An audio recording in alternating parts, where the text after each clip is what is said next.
उलट तपासणी न्यूज, सामाजिक, सांस्कृतिक आणि राजकीय घडामोडींचे यथार्थ दर्शन।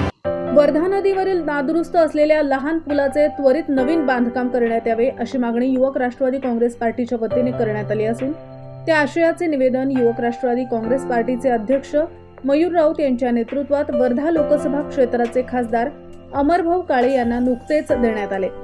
अमरावती जिल्ह्यात असणारे मात्र पुलगाव परिसरात येत असलेल्या विटाळा, चिंचोली, झाडगाव, आष्टा, झाडा, ओकनाथ, गिरोली या सर्व गावातील नागरिकांना तसेच विद्यार्थ्यांना पुलगाव शहर अगदी जवळचे आणि सोयीचे पडते।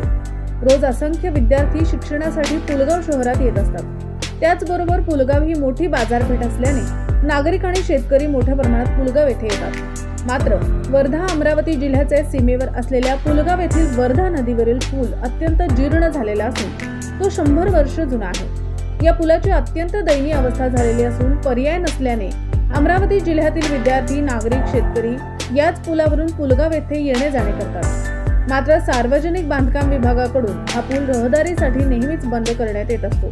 त्यामुळे विद्यार्थ्यांसह सर्वांनाच मोठा त्रास सहन करत 7 ते 8 किलोमीटरचा फेऱ्या मारून पुलगाव शहरात यावे लागते।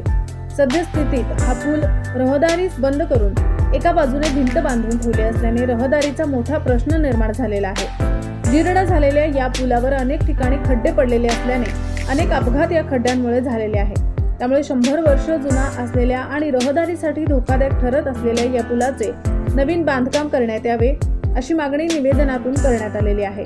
निवेदन देतेवेळी युवक राष्ट्रवादी काँग्रेस पार्टीचे अध्यक्ष मयूर अरुण राऊत यांच्यासह असंख्य कार्यकर्ते उपस्थित होते। न्यूज ब्युरो, उलट तपासणी न्यूज, पुलगाव।